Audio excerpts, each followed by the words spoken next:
Hi Krishna everyone. So very thank you for joining in today's reading session. आज के प्रपात पुस्तक के रीडिंग सेशन में आप सभी भक्तों का हार्दिक स्वागत है। एक श्लोक आता है जो कि आज महाराज जी ने कोट करा था। सर्व वेदेषु यत् पुण्यम सर्व वेदेषु यत् फलम,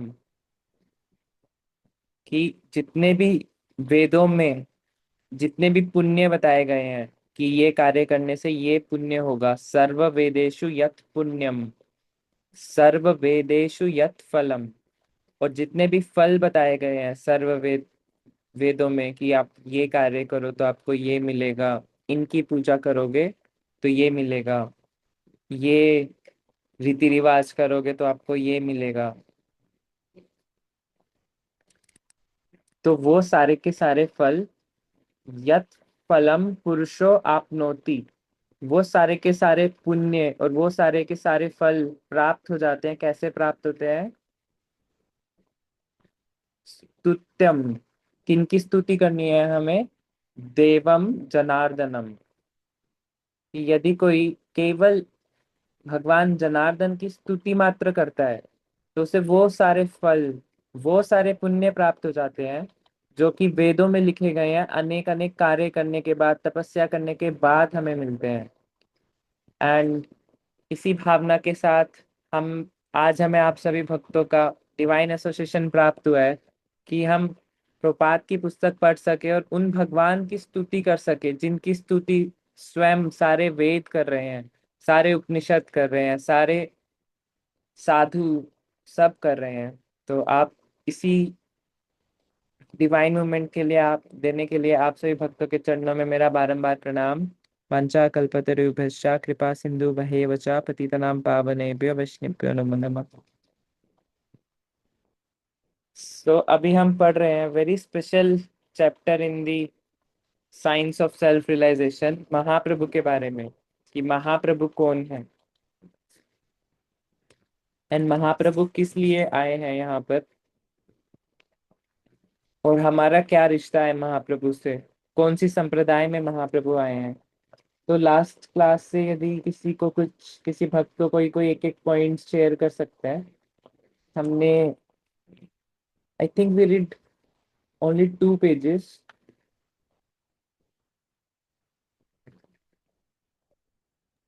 जी प्रभु, ऐसे कीजिए। यस उमा प्रिया माता जी, you want to share something माता जी? प्रभु, जो मुझे याद है कि महाप्रभु इस युग में आए हैं हमें बेसिकली श्री चैतन्य महाप्रभु संकीर्तन आंदोलन का आरंभ करने के लिए, क्योंकि इस युग में तो हमारे पास और कुछ है ही नहीं है। जैसे सतयुग में तो करीब 1 लाख वर्ष था।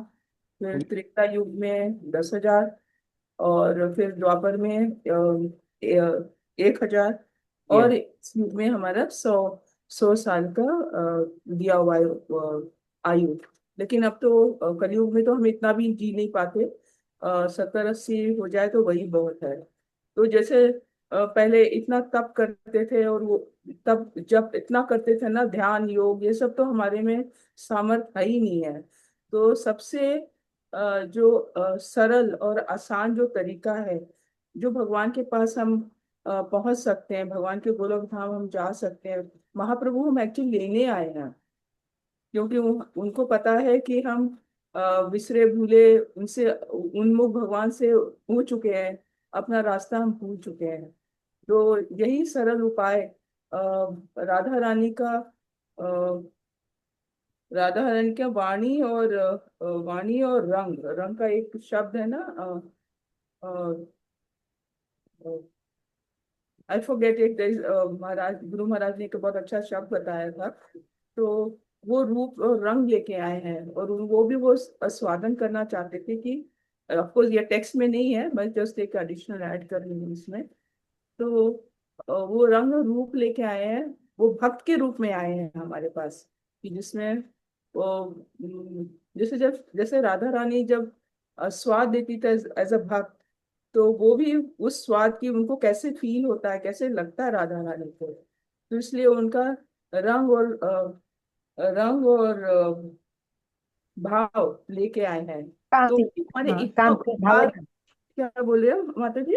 कांति, कांति और हाँ, कांति, कांति, धन्यवाद धन्यवाद, कांति और कांति और भाव, भाव। भाव, हाँ, कांति और भाव लेके आए। तो महाप्रभु इतने इतने दयालु हैं और कृपालु हैं, ये हर चीज फ्री में बांट रहे हैं हमारे लिए। तो अगर हमने अभी इनके लिए, इनका अभी हमने वो नहीं लिया, लाभ नहीं लिया, तो हमारा तो यहाँ व्यर्थ जीना ही नहीं है। लेकिन आपके एसोसिएशन में प्रभु जी, आप हमारे लिए इतना करते हो, आप ऑफिस जाते हो तब पर भी आप हमारे लिए समय निकालते हो कि हमारे जैसे बद्ध जीव को एक जगह बैठा के कम से कम कुछ तो सुनाते हो। आप नहीं होते हो, नो रीडिंग क्लास तो नहीं होती है, कुछ भी है ना। तो आप हमारे लिए इतना मेहनत करते हो, तो सबसे पहले तो आपको मैं, प्रथम तो आपको धन्यवाद करूंगी। और भगवान तो है ही है जो हमारा उद्धार करेंगे। हरे कृष्णा। साढ़े तीन। हरि हरि बोल, हरि हरि बोल। निपुण प्रभु जी की जय। आप सभी भक्तों का एसोसिएशन लेने के लिए ही मैं आता हूँ यहाँ पर। बाकी बाहर रहता हूँ तो कंटेमिनेट हो जाता हूँ, तो गंगा नहाने के लिए, आप सभी भक्तों के दर्शन करने के लिए मैं आता हूँ यहाँ पर। तो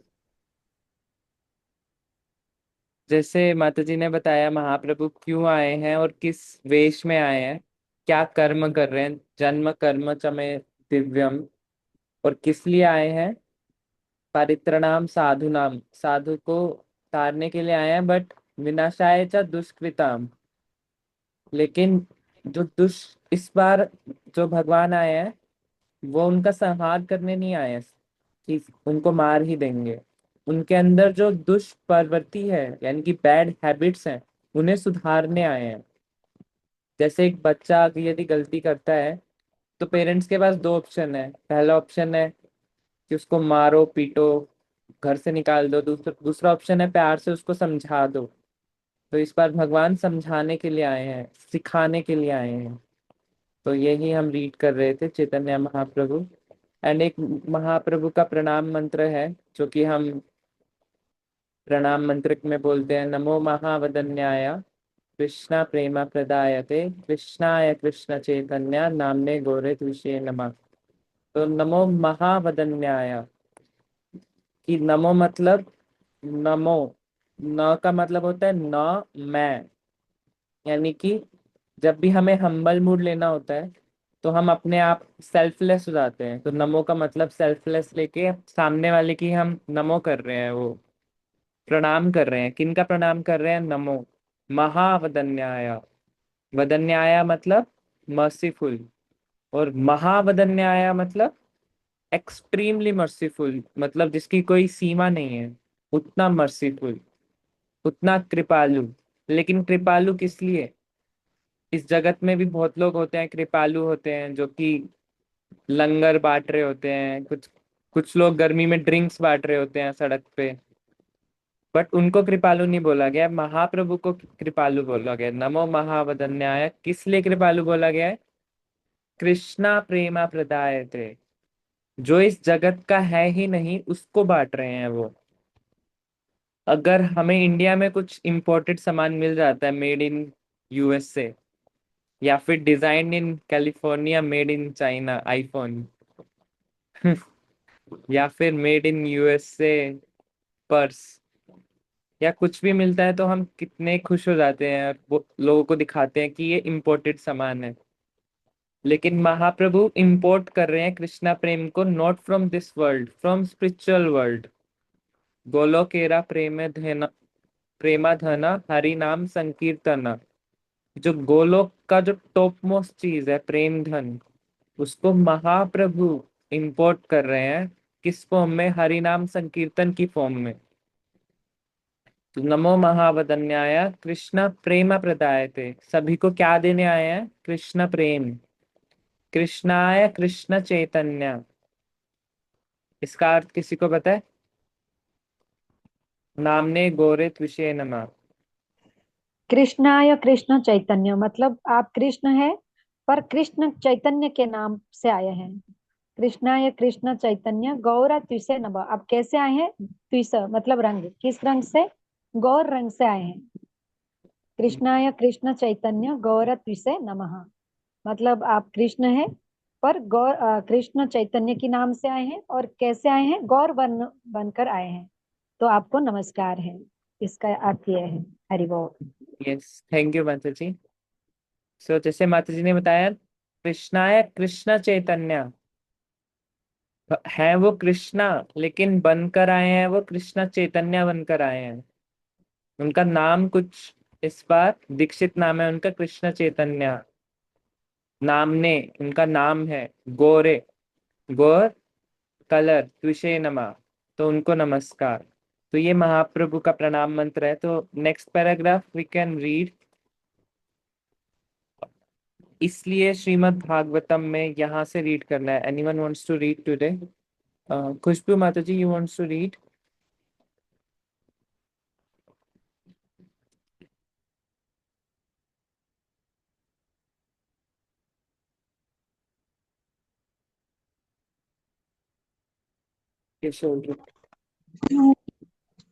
हरे कृष्णा।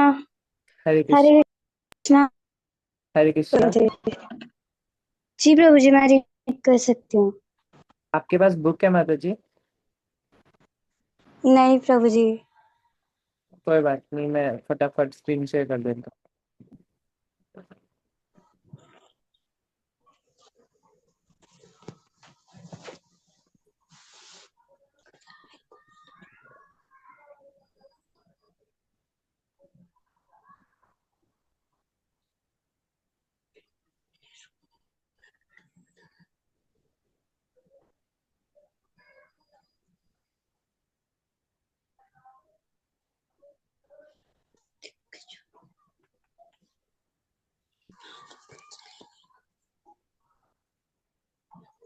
ठीक है माता जी, आप नेक्स्ट रीड कर लीजिएगा। मैं मेरे लैपटॉप में मेरे को एक बार देखना पड़ेगा फाइल कहाँ पर है। तो रुचिका माता जी आज आई नहीं है। किसी भक्त के पास बुक है जो रीड करना चाहते हैं? खुशबू प्रभु माता जी, जी आप? मैं कर सकती हूँ? हाँ जी माता जी, आप कर सकते हैं। खुशबू माता जी, मैं आपको नेक्स्ट के लिए बोलता हूँ। ठीक प्रभु जी, हरे कृष्णा। ओके प्रभु जी। करूँ मैं प्रभु जी? हाँ यस माता जी। इसलिए श्रीमद् भागवत में यह कहा गया है कि श्री चैतन्य महाप्रभु इस युग में भगवान के अवतार हैं, और उनका पूजन कौन करता है? पूजा करने की विधि बहुत ही साधारण है। भगवान श्री चैतन्य का एक चित्र उनके पार्षदों सहित रख लीजिए। बीच में भगवान श्री चैतन्य और उनके साथ उनके प्रधान पार्षद नित्यानंद, अद्वैत, गदाधर और श्रीवास हैं। हमें चित्र को अपने सामने केवल रख भर लेना है। हम चित्र को कहीं भी रख सकते हैं। ऐसा नहीं कि इस चित्र को देखने के लिए किसी को हमारे पास आना पड़ता है। कोई भी इस चित्र को अपने घर में रख सकता है, इसे हरे कृष्ण महामंत्र का कीर्तन कर सकता है और इस विधि से भगवान श्री चैतन्य महाप्रभु की पूजा कर सकता है। यह एक साधारण सी विधि है, परंतु इस सरल विधि को ग्रहण कौन करेगा? केवल वे ही जिनके पास सद्बुद्धि सुमेधस है। यह कोई बिना किसी झंझट के केवल श्री चैतन्य महाप्रभु का चित्र अपने घर पर रख सकता है और हरे कृष्ण का कीर्तन करता है, तो वह भगवत साक्षात्कार कर लेगा। कोई भी इस सरल विधि को अपना सकता है। इसमें कोई खर्च नहीं है, कोई कर टैक्स नहीं, और न ही कोई बहुत बड़ा गिरजाघर अथवा मंदिर बनाने की आवश्यकता है। कोई भी कहीं भी मार्ग पर या वृक्ष के नीचे बैठ सकता है और हरे कृष्ण महामंत्र के कीर्तन के द्वारा श्री भगवान की पूजा कर सकता है। इसलिए यह एक महान अवसर है। उदाहरण के लिए व्यापार या राजनीति में कभी कभी व्यक्ति को एक महान अवसर मिल जाता है। जो बुद्धिमान राजनीतिज्ञ है, वे इसका लाभ उठाकर उस महान अवसर के द्वारा पहली बार में ही सफलता प्राप्त कर लेते हैं। उसी प्रकार इस युग में जिन व्यक्तियों के पास पर्याप्त बुद्धि है, वे इस संकीर्तन आंदोलन को ग्रहण करते हैं और बहुत शीघ्र ही उन्नति कर लेते हैं। हरे कृष्णा। हरे कृष्ण प्रभु जी। तो प्रभुपाद जी महाप्रभु के बारे में और बता रहे हैं कि महाप्रभु कृष्ण का अवतार है, बट इन कृष्ण के अवतार की पूजा कैसे करनी है? नॉर्मली हर भगवान की पूजा करने की विधि होती है जो उनको पसंद होता है। जैसे यदि गणेश जी की पूजा पूजा करनी है तो गणेश जी को क्या पसंद है? मोदक प्रभु जी। मुदक मोदक। मुदक मुदक पसंद है और लड्डू पसंद है। यस, गणेश जी को मोदक पसंद है। एंड शिव जी जो कि वैष्णव है, उनको कैसे पूजा करते हैं? जल जल अर्पित, बेलपत्र गंगा, बेलपत्र और जल से। कच्चा लस्सी, कच्चा दूध। यस, बट वो परम वैष्णव है, उनको यदि गंगा जल दे दो वो उतने में ही खुश हो जाते हैं, बिकॉज गंगा जल कहाँ से आ रहा है? भगवान के चरणों का चरणामृत है वो। तो यदि कोई शिव जी को यदि कोई केवल गंगा जल से ही पूजा कर ले तो वो उतने में ही तुष्ट हो जाएंगे। एंड जगन्नाथ जी की पूजा कैसे होती है? यदि किसी के घर में जगन्नाथ हैं तो उनको क्या पसंद है? अपन बहुत सारे उन, भोजन उसमें उनको उनका जिसमें पकाते हैं वो उसी में सर्व कर दो, तो उनको बहुत पसंद है। 5 नहीं, टाइम्स 4 टाइम्स प्रसाद। हाँ, जितनी बार आप प्रसाद दे सकते हैं हाँ जी, जितना भगवान। पॉसिबल है घर में। और मतलब वो भी प्रसाद, अन्न प्रसाद, वो भी अन्न प्रसाद। अन्न प्रसाद, हाँ। यस कदशी रखने की जरूरत ही नहीं है। यस। हाँ। तो जिनके घर जगन्नाथ जी होते हैं उनको यदि खुश करना है तो उनको अच्छे से प्रसाद देना होता है, तो वो खुश हो जाते हैं। और ऐसे ही यदि किसी को पंच तत्व यानी कि महाप्रभु को खुश करना है, किसी के घर महाप्रभु हैं, तो महाप्रभु कैसे कैसे खुश होंगे? संकीर्तन। संकीर्तन संकीर्तन से। यस, संकीर्तन से। तो इसके लिए कुछ बहुत ज्यादा बड़ा अरेंजमेंट की जरूरत नहीं है। केवल घर में जो भी पूजा कर रहे हैं उनकी, वो नाम जप कर रहा हो, संकीर्तन कर रहा हो, दैट्स इट। महाप्रभु उतने में ही खुश हो जाएंगे। And he will take charge of the devotee. वो फिर पूरा गाइड करेंगे उन डिवोटी को कि कैसे भक्ति में आगे बढ़ना है। जितनी भी प्रॉब्लम्स आ रही है भक्ति में वो कम करेंगे, हटाएंगे प्रॉब्लम्स को और आगे का मार्ग दिखाएंगे केवल संकीर्तन करने से। तो प्रभुपाद जी वो ही बता रहे हैं कि महाप्रभु की सेवा करने के लिए ऐसा नहीं है कि हमें टेम्पल में आना होगा, कहीं करना होगा। केवल घर पर बैठकर एक छोटा सा चित्र रख लो जिसमें महाप्रभु हो, उनके संगीगण हो, और बस हरे कृष्णा महामंत्र करो, उतने में ही बहुत खुश है। फिर प्रभुपाद जी बता रहे हैं कि घर पे भी जरूरत नहीं है, मंदिर की भी आवश्यकता नहीं है, पेड़ के नीचे भी कर सकते हैं। तो एक बार प्रभुपाद जी को किसी रिपोर्टर ने पूछा था कि स्वामी जी, आप एक सन्यासी हो और इतने बड़े महल जैसे मंदिर में रहते हो, तो क्या ये आपको शोभा देता है? अमेरिका में पूछा जा रहा है ये, जो कि खुद सब हर एक फैमिली महल जैसे घर में ही रहती है। इंडिया में तो किसी का घर छोटा है, किसी का बड़ा, बट अमेरिका में सब ऐसे महल जैसे घर है। तो प्रभुपाद जी ने उत्तर दिया कि मैं तो रेडी हूँ, मैं तो वृंदावन से पेड़ के नीचे रह के रेडी हूँ, मैं तो यहाँ भी पेड़ के नीचे ही संकीर्तन कर रहा था। वो तो मेरे डिसाइपल्स ने मेरे लिए अरेंज करा है ये सब कुछ। बट यदि मैं पेड़ के नीचे कर रहा होता एक जंगल में आसपास, तो क्या आप मेरे से ये प्रश्न पूछने आते कि स्वामी जी आप मेरी तरफ ध्यान भी नहीं देते? इसीलिए टेम्पल जरूरी है, किस लिए? प्रीचिंग के लिए, लोगों को अट्रैक्ट करने के लिए। यदि मंदिर नहीं होंगे तो हम प्रीचिंग नहीं कर पाएंगे। एंड सेकंड चीज प्रभुपाद जी इसमें बता रहे हैं कि कभी कभी प्रोसेस इतना सरल होता है, इतना सरल होता है कि हम समझ नहीं पाते कि प्रोसेस काम करता है। जैसे यदि कोई बीमारी हो जाती है तो एक होम्योपैथी की दवाई होती है। होम्योपैथी की दवाई क्या होता है? छोटी छोटी गोलियां होती हैं मीठी, और हम सोचते हैं कि इस गोली से क्या होगा, इससे कैसे स्टोन निकल जाएगी, इससे कैसे बुखार ठीक हो जाएगा, ये तो बस छोटी छोटी मीठी मीठी गोलियां हैं। तो हम उसका कभी कभी फॉलो नहीं करते होम्योपैथी को। तो वैसे ही ये महाप्रभु ने हमें हरिनाम संकीर्तन दिया है, ये भी वैसे ही मीठा मीठा प्रोसेस है। बट जो योगीज होते हैं, हठ योगी जो योगा करते हैं, जो ध्यान योगी होते हैं, ज्ञान योगी होते हैं, जो श्लोक बहुत बोलते हैं, वो क्या सोचते हैं कि ये हरे कृष्ण महामंत्र से कैसे हो जाएगा सब कुछ, तो वो इसकी अवहेलना कर देते हैं। इसलिए प्रभुपाद जी लिख रहे हैं कि केवल जो बुद्धि से सद्बुद्धि है, सुमेध साहा, वो ही इस प्रोसेस का असली लाभ उठा पाएंगे, जिनके पास पर्याप्त बुद्धि है। यस, सो रुचिका माता जी इज हेयर। माता जी आप लैपटॉप पे हैं, यस प्रभु जी। आप स्क्रीन शेयर कर सकते हैं। हाँ जी। प्रभु जी हरे कृष्णा। हरे कृष्णा। निपुण प्रभु जी, जैसे आपने अभी बोला है ना, संगपांग सुमेधसा, जैसे इस श्लोक में आता है कृष्ण वन्ना त्विषा कृष्ण, ये त्विषा जो है उसी रंग को बताया गया है, जो कृष्ण है, कृष्ण चैतन्य गौर त्विषे नमः। सो यहाँ पे प्रहलाद महाराज भी वही बोल रहे हैं कि आप कृष्ण वन्ना त्विषा कृष्ण संग पांग पार्षदम यज्ञ संकीर्तन प्राय यजंती सुमेधसा।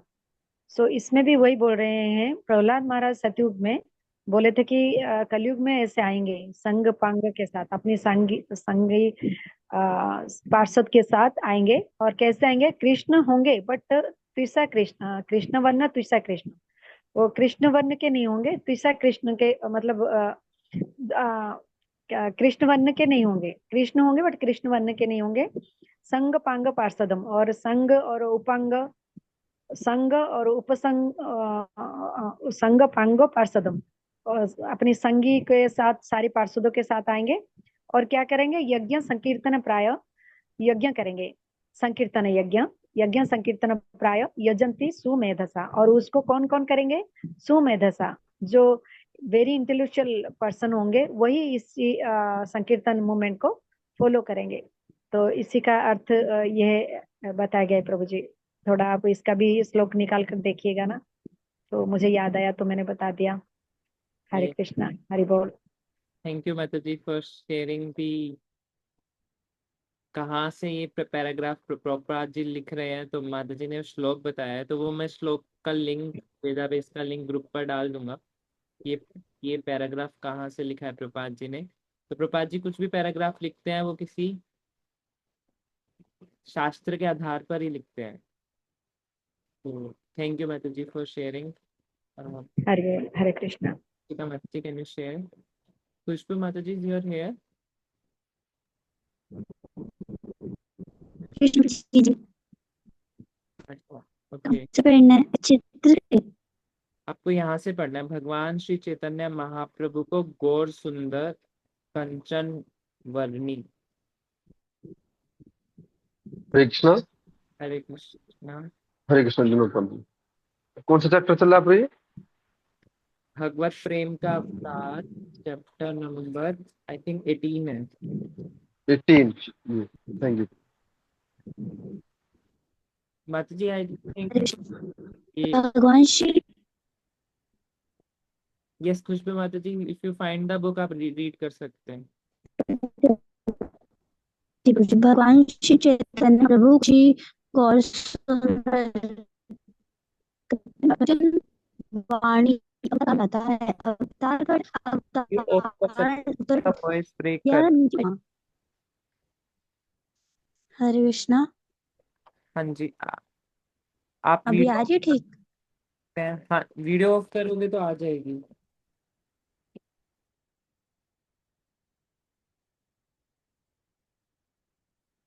हाँ जी, अभी रीड कर सकते हैं।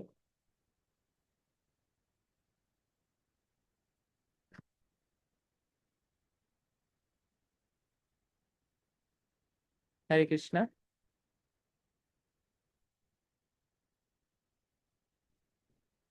खुशबू माता जी यू आर हेयर।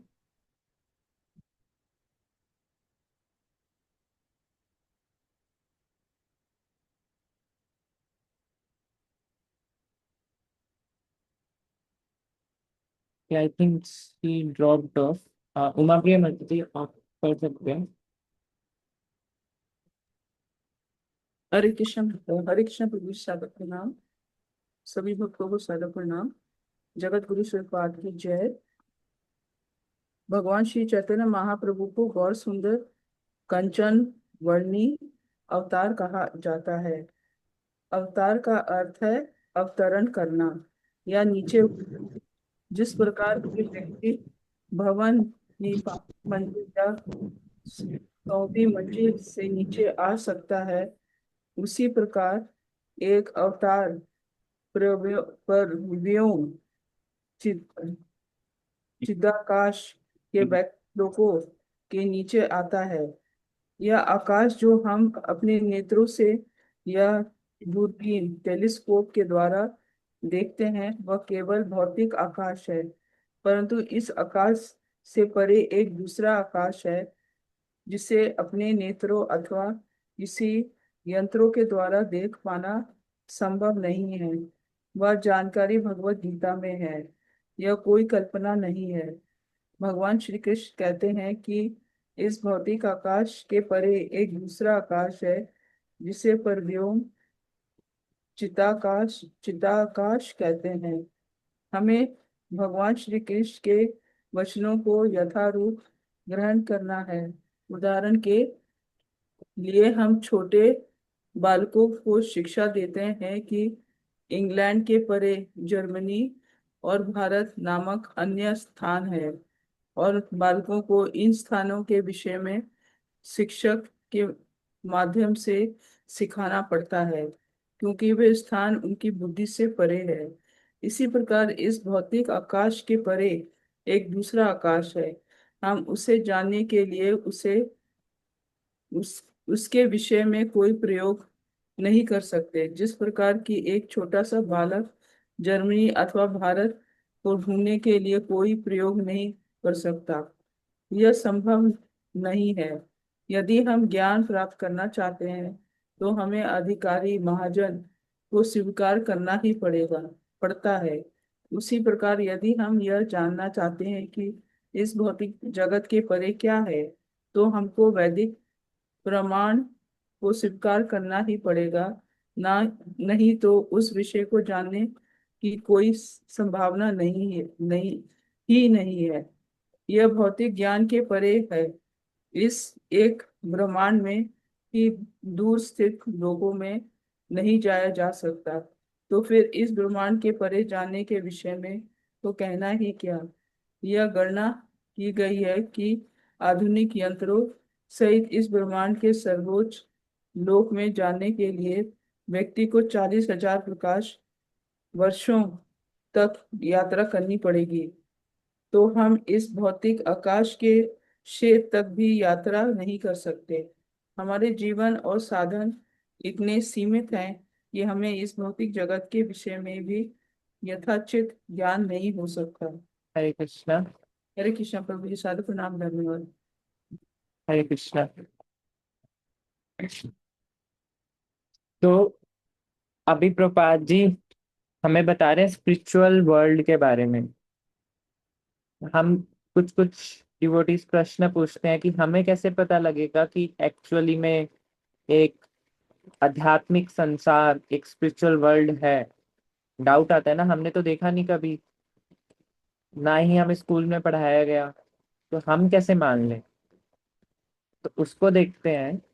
सबसे पहले देखते हैं, थोड़ा और पीछे जाते हैं कि ज्ञान कैसे मिलता है एक व्यक्ति को। तो एक व्यक्ति को ज्ञान कैसे कैसे मिल सकता है?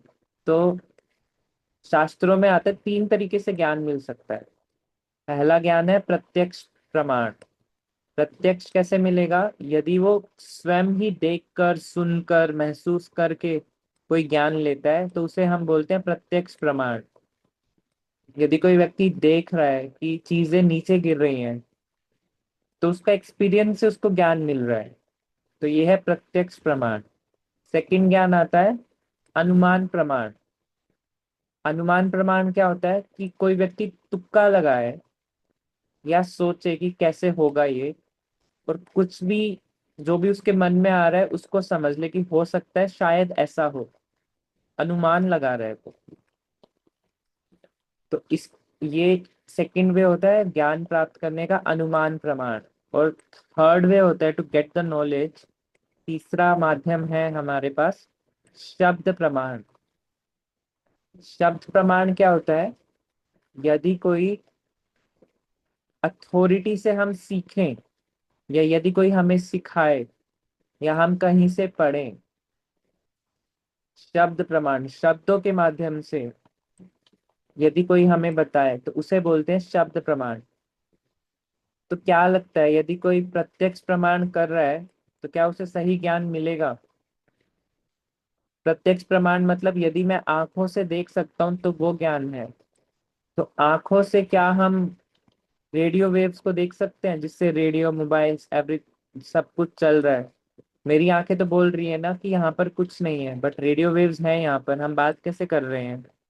वाईफाई चल रहा है घर में, मोबाइल नेटवर्क से सब कनेक्टेड है। आई थिंक अभी सब ईथरनेट तो सब बंद ही हो गया है ना, जिसमें वायर कनेक्ट करके इंटरनेट लगाया जाता था कंप्यूटर पे। सब कुछ वायरलेस हो गया, सबके घर वाईफाई है, वाईफाई नहीं है तो मोबाइल डेटा है। तो मतलब सबके पास अभी रेडियो वेव से चल रहा है ये जूम सब कुछ। लेकिन हमारा प्रत्यक्ष प्रमाण क्या कह रहा है कि कुछ नहीं है यहाँ पर। तो प्रत्यक्ष प्रमाण ज्ञान पाने का क्या लगता है, सही तरीका है या कुछ गलत तरीका है? गलत तरीका पे।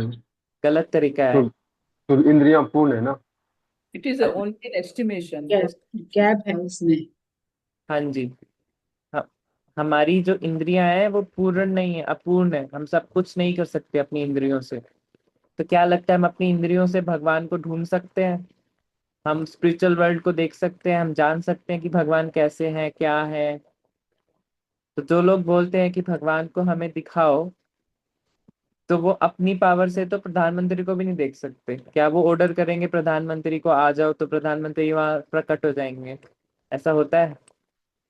तो ये तरीका तो गलत है ज्ञान प्राप्त करने का। सेकंड है अनुमान प्रमाण। अनुमान प्रमाण में तुक्का लगा रहे हैं हम। जब लगा ही तुक्का रहे हैं तो ठीक कैसे हो सकता है वो कि ऐसा होगा वैसा होगा? एग्जाम्पल बताता हूँ, साइंस में सबने पढ़ा होगा, एक एटम का मॉडल आता है, 9th क्लास में स्टार्ट होता है, 9, 10th, 11, 12।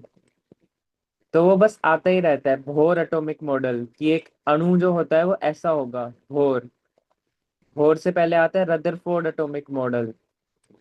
फिर श्रोडिंगर एटॉमिक मॉडल, श्रोडिंगर बोल रहा था कि वेव्स हैं, वेव्स और वेव्स एंड पार्टिकल।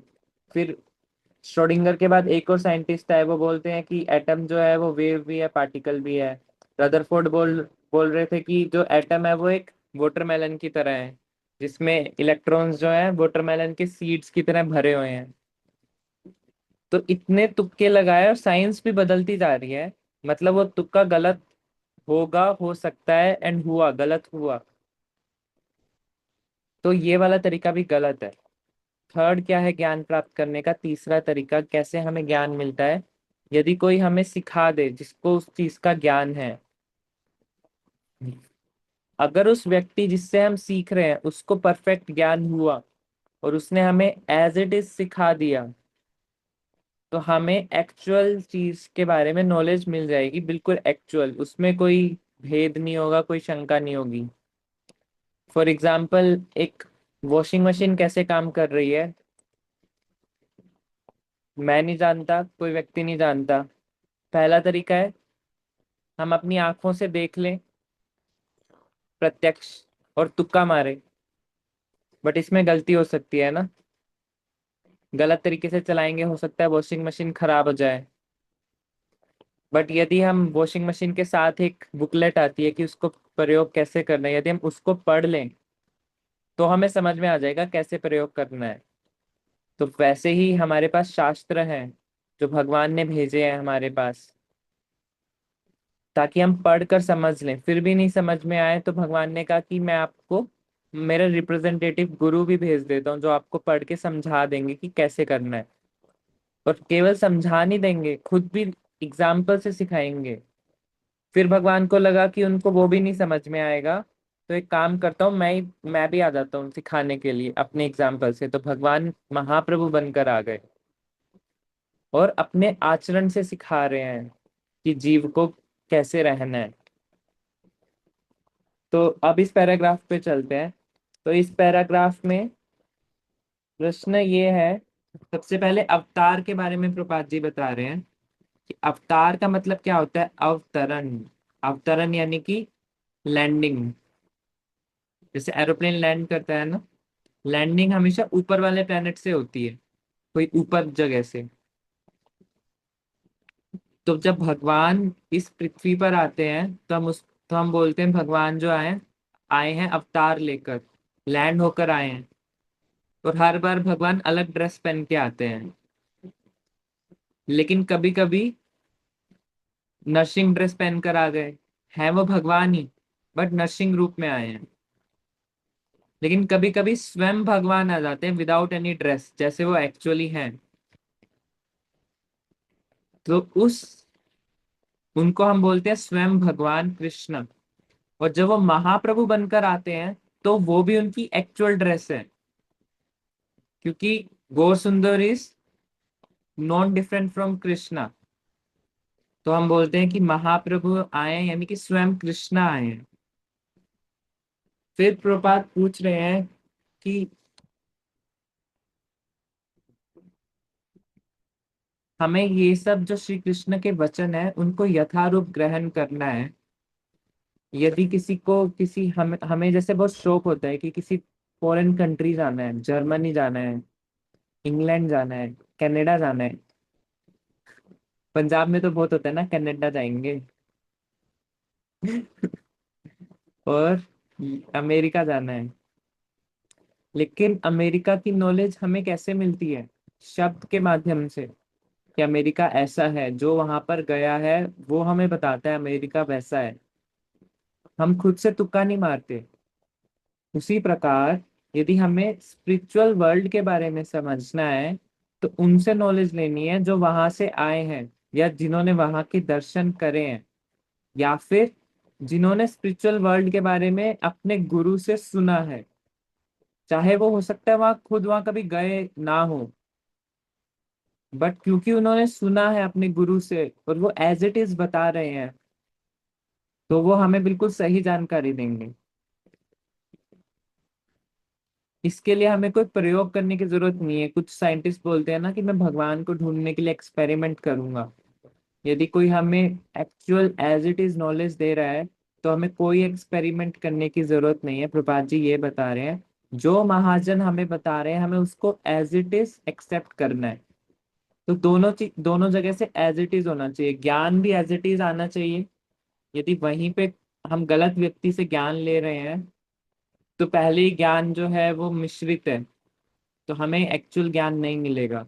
और दूसरा, हमें लेते वक्त भी ज्ञान को एज इट इज लेना है। हमें अपना कुछ उसमें जोड़ना नहीं है, माइनस नहीं करना है।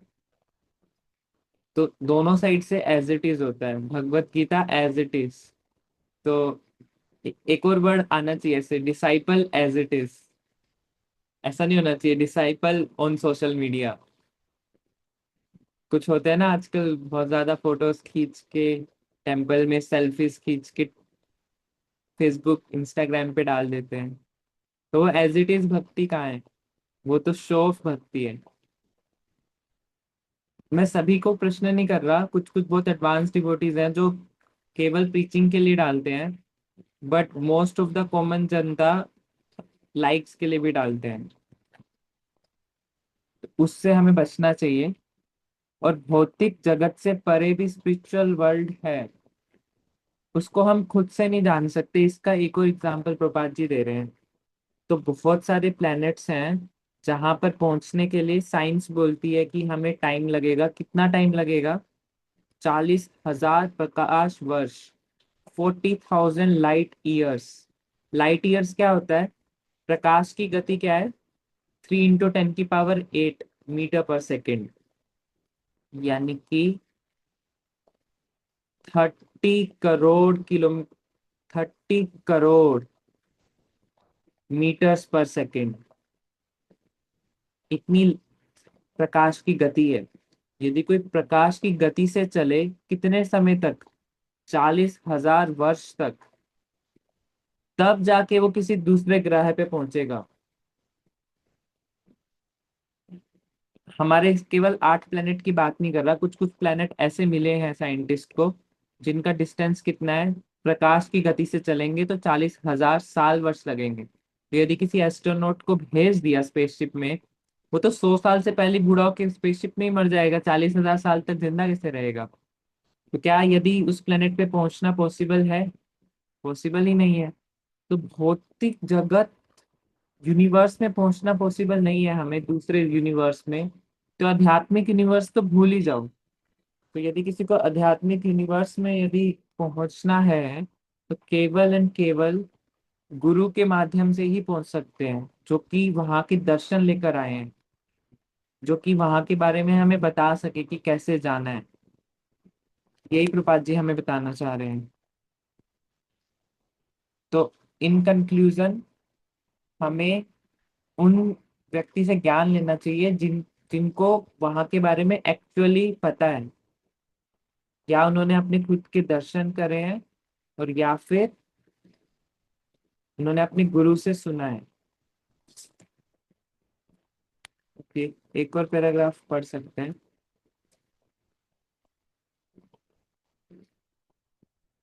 Anyone wants to read? Okay, नीला माता जी।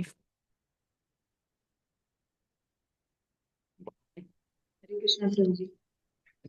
भगवत गीता में जब अर्जुन ने भगवान कृष्ण से प्रश्न किया, क्या आप दया करके इसकी व्याख्या करेंगे कि आपकी शक्तियां कहाँ तक कार्य कर रही हैं, तो परमेश्वर भगवान श्री कृष्ण ने इस विषय पर उनको अनेक उदाहरण दिए और अंत में उन्होंने कहा, प्रिय अर्जुन, मैं अपनी शक्तियों के विषय में क्या व्याख्या करूं? वास्तव में तुम्हारे लिए ये समझ पाना संभव नहीं है, परंतु तुम मेरी शक्तियों के विस्तार के विषय में केवल कल्पना कर सकते हो। ये भौतिक जगत जिसमें करोड़ों ब्रह्मांड हैं, मेरी सृष्टि का केवल एक चौथाई प्रदर्शन है। हम एक ब्रह्मांड की स्थिति तक की भी कल्पना नहीं कर सकते और ब्रह्मांड असंख्य हैं। इस भौतिक आकाश के परे पर व्योम चिदाकाश है और उसमें भी लाखों वैकुंठ लोक हैं। ये समस्त जानकारी वैदिक साहित्य से प्राप्त होती है। यदि मनुष्य वैदिक साहित्य को स्वीकार करे तो वह ये ज्ञान प्राप्त कर सकता है। यदि कोई स्वीकार ना करे तो उसे जानने का और कोई दूसरा साधन नहीं है।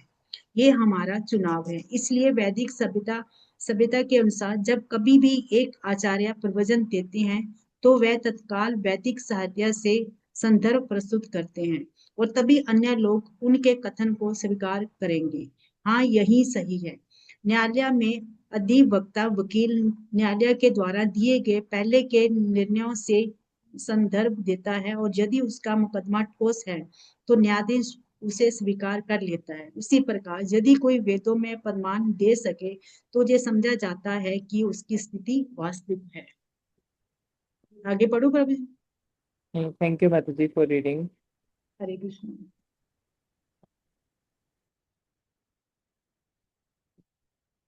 तो प्रपात जी बता रहे हैं, अर्जुन ने पूछा था कृष्ण से कि कृष्ण, आपके सारी शक्तियों के बारे में मुझे समझा दो कि आपकी शक्तियां कितनी हैं, कैसे काम करती हैं। तो कृष्ण ने कहा था कि मेरी शक्तियां असीमित हैं। मैं आपको उसको संक्षिप्त रूप में, यानी कि समरी में मैं आपको थोड़ा बहुत बता देता हूँ। बिकॉज जो ये भौतिक जगत है, इसको बोलते हैं ये संसार का 1/4 है, और जो आध्यात्मिक जगत है उसको बोलते हैं वो 75% स्पिरिचुअल वर्ल्ड है, और भौतिक जगत केवल 25% है। तो भगवान की सारी शक्ति को समझाना एक जीव को पॉसिबल नहीं है। बट यदि भगवान चाहें तो भगवान शक्ति देकर भगवान समझा सकते हैं। बट हमें अपनी शक्ति से, अपनी बुद्धि से, अपने प्रयास से, अपने एफर्ट से, अपनी साधना से हम नहीं समझ सकते भगवान की शक्तियों को। और ये सारी जो नॉलेज है वो हमें वैदिक साहित्य से प्राप्त होती है। तो जो भी वैदिक साहित्य में लिखा है उसे हमें एज इट इज एक्सेप्ट करना होता है। जैसे शास्त्र में लिखा है कि किसी भी प्राणी की जो हड्डी होती है वो अपवित्र होती है, तो यदि टच हो जाए तो हमें नहाना होता है। और उसी शास्त्र में ये भी लिखा है कि जो शंख है, शंख शंख जो है वो बहुत प्योर है और भगवान की पूजा के लिए यूज होता है। तो जैसे शास्त्र में लिखा गया है हमें वैसे एक्सेप्ट करना होता है। शास्त्र में एक और चीज लिखा आता है कि किसी भी प्राणी का मल और मूत्र अपवित्र होता है, यदि वो टच हो जाए तो हमें स्नान करना चाहिए अपनी शुद्धता को मेंटेन करने के लिए। बट शास्त्र में ये भी लिखा है कि जो काव का मल मूत्र होता है, गोबर एंड गोमूत्र, वो पवित्र होता है। वो इतना पवित्र होता है कि यदि हम उससे टच हो जाएं तो हम प्योरीफाई हो जाते हैं। तो हमें शास्त्र को जैसे लिखा गया है वैसे ही एक्सेप्ट करना चाहिए। हमें अपना उसमें कुछ एडिशन सब्ट्रैक्शन नहीं करना चाहिए।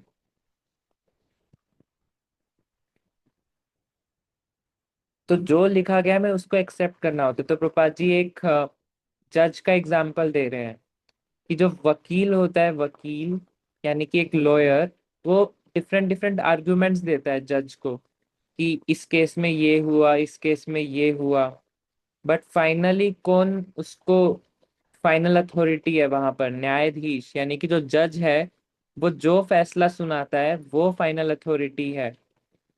इसी प्रकार यदि कोई वेद से प्रमाण दे सके तो समझा जाता है कि वो वास्तविक प्रमाण है, बाकी सब प्रमाण गलत है। फॉर एग्जाम्पल, जब कयादू थी ना प्रहलाद महाराज की मम्मी, जब प्रहलाद महाराज जी कयादू के गर्भ में थे तो सभी देवताएं कयादू को घसीट घसीट कर लेके जा रहे थे। क्यों घसीट रहे थे? क्योंकि वो सोच रहे थे हिरण्यकशिपु का पुत्र है इनके गर्भ में, जैसे ही ये जन्म लेगा हम उनका वध कर देंगे, हत्या कर देंगे। लेकिन उसी समय वहां पर नारद मुनि आते हैं एंड नारद मुनि ने कहा कि ये जो गर्भ के अंदर पुत्र है ये बहुत बड़ा भक्त है। आप सभी जितने भी देवी देवता यहाँ प्रेजेंट है ना, उन सबसे बड़ा भक्त है ये। तो उन देवी देवताओं ने प्रश्न नहीं करा नारद मुनि से। कोई सोचे कि ऐसा कैसे हो सकता है, इतने बड़े राक्षस का पुत्र, इतना बड़ा, कैसे एक भगवान का महाभागवत हो सकता है, इतना बड़ा महाभागवत की देवी देवताओं से भी ऊपर। बट देवी देवताओं ने कहा कि नारद मुनि ने कह दिया मतलब ये सत्य है।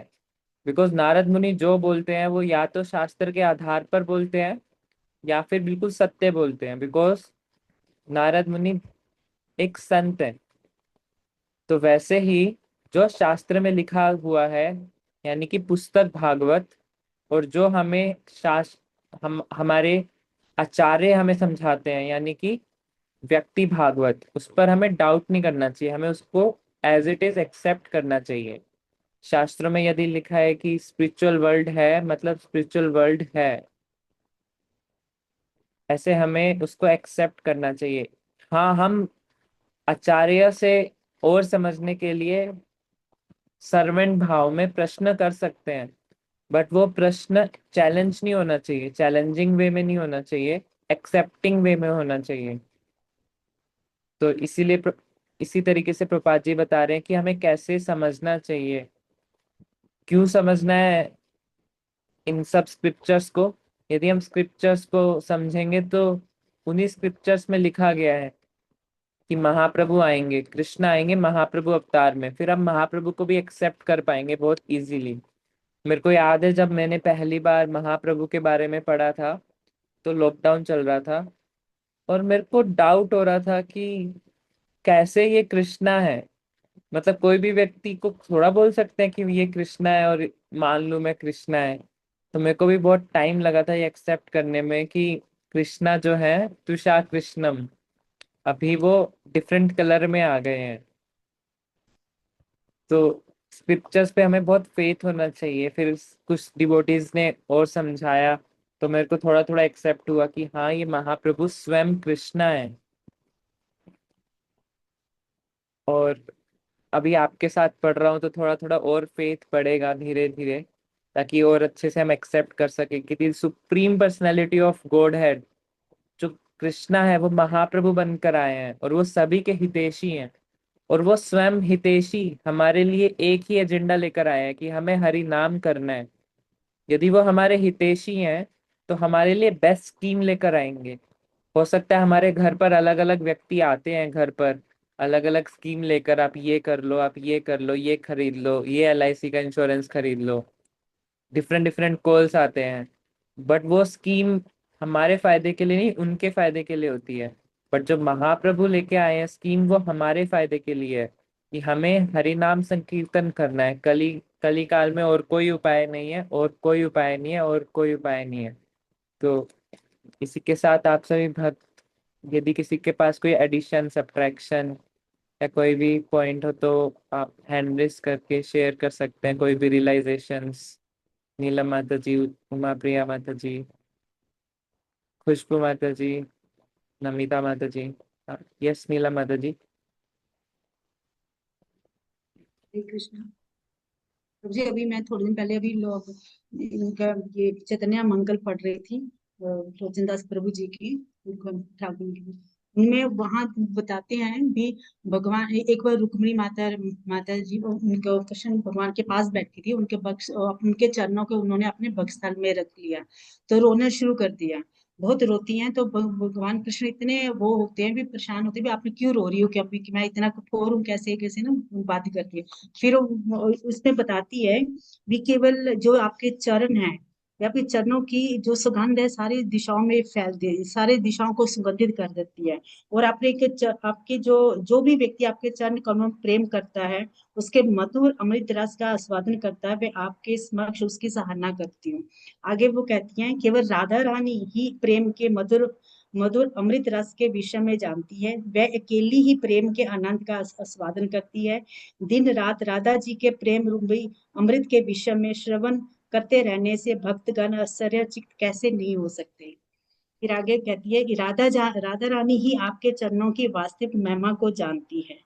इसके बाद वहां पे फिर ये वार्तालाप चल रहा होता है, तो फिर वहां पे वो हम ये आ जाते, फिर आगे रुक्मिणी कहती है, मुझे प्रेम भाव के, तो फिर ये वार्तालाप चल रहा होता है, तो कृष्ण कहते हैं भी, मुझे पहले किसी ने ये परामर्श नहीं दिया, इस भाव को कैसे जानूं।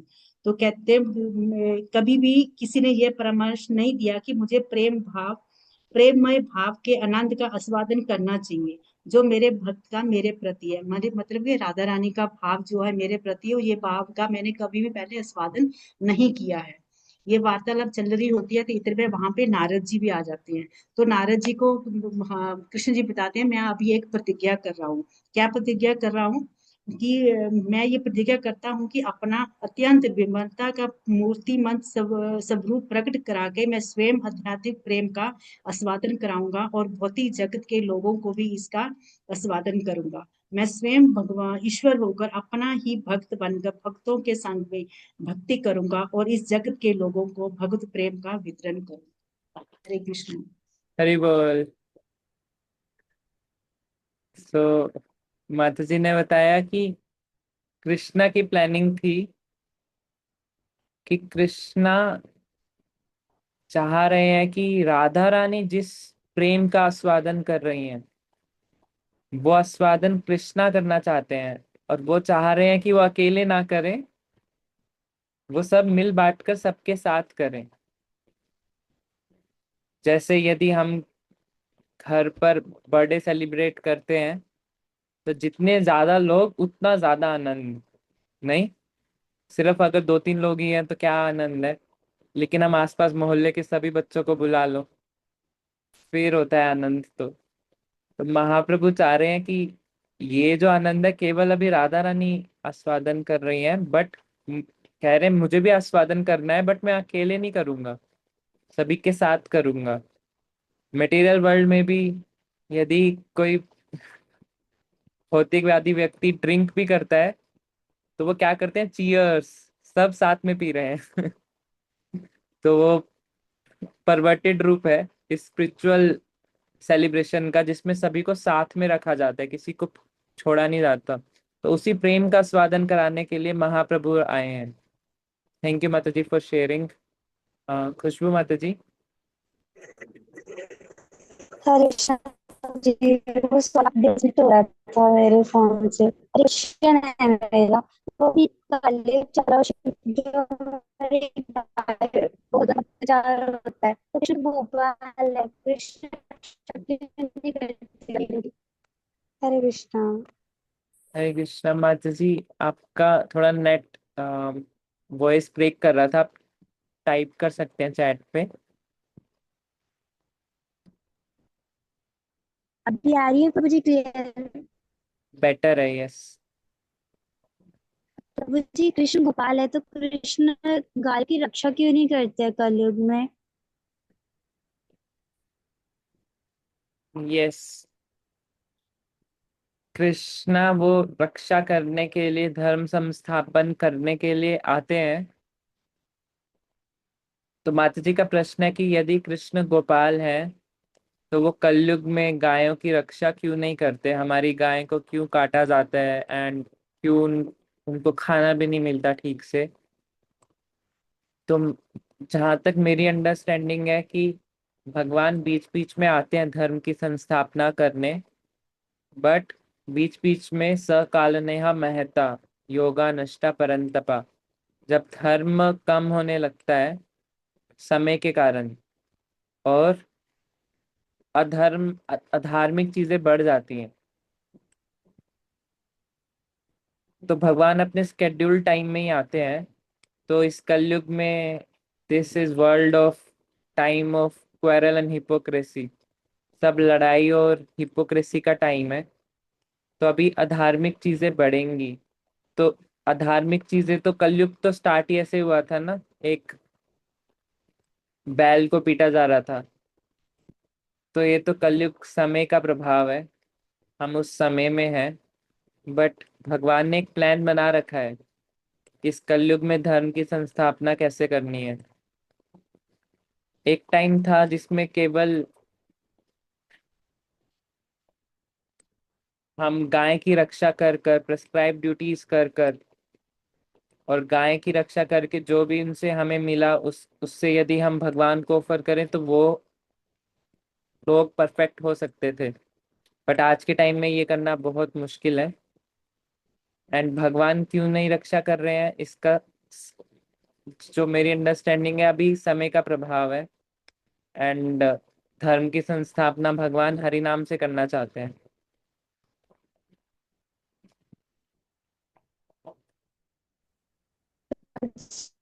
जी अभी अपना हरी मतलब संकीर्तन लेके, और अभी तो करीब से बच्चे ही है पता है, तो भी इतना अत्याचार होता है।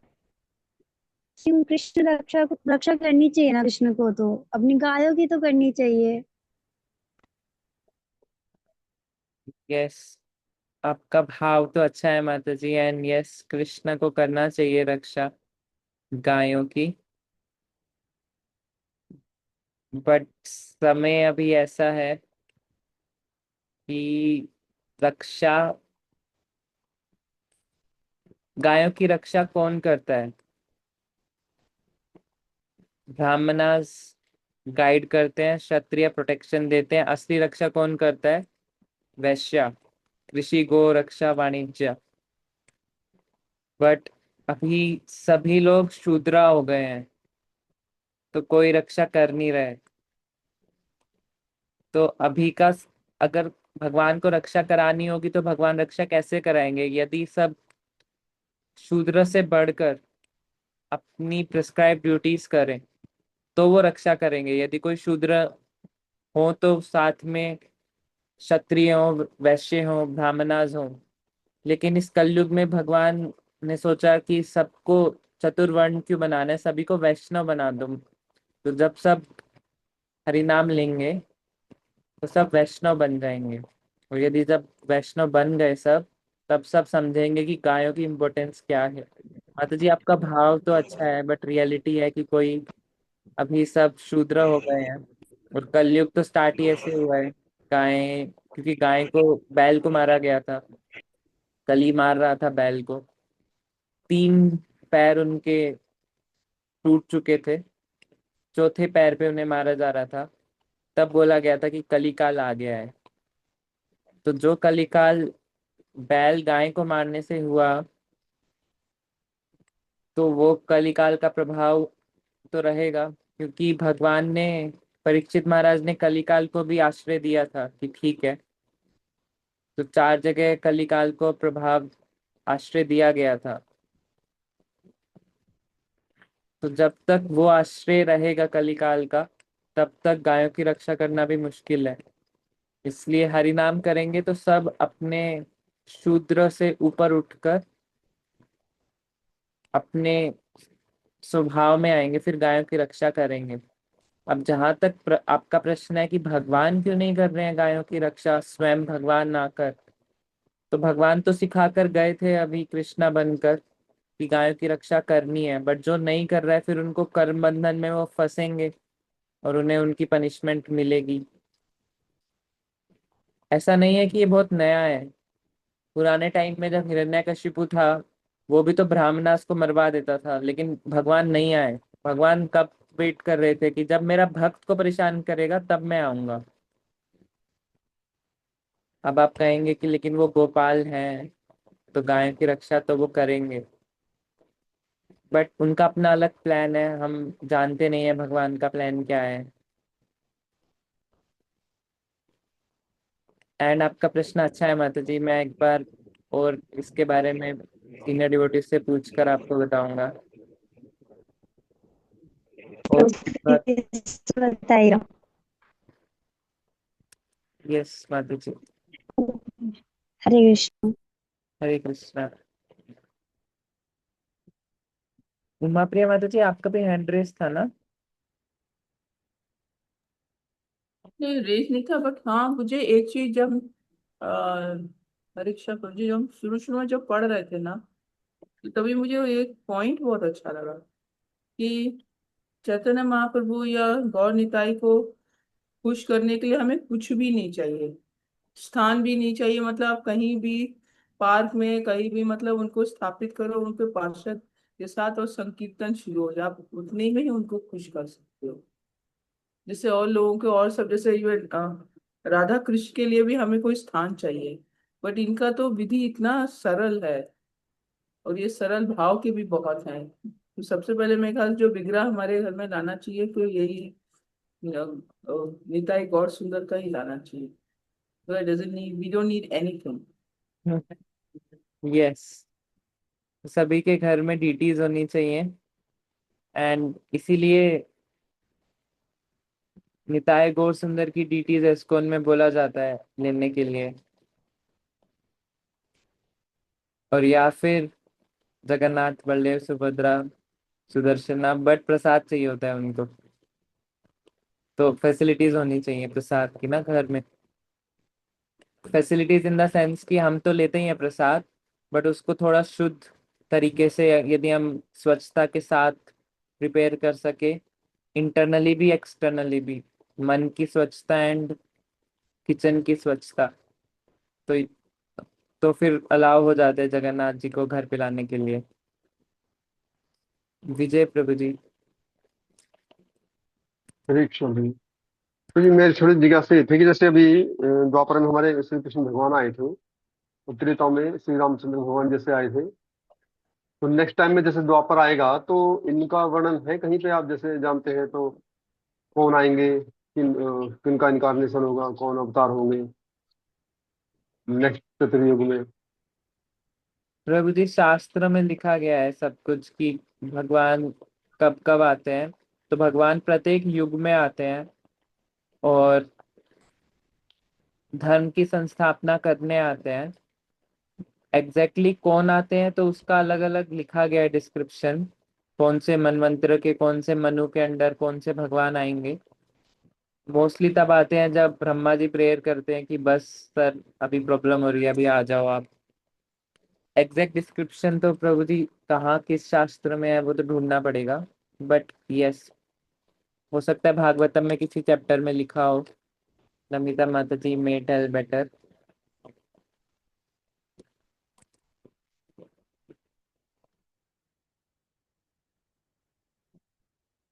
थैंक्स टू जी। हरे कृष्णा। नमिता माता जी।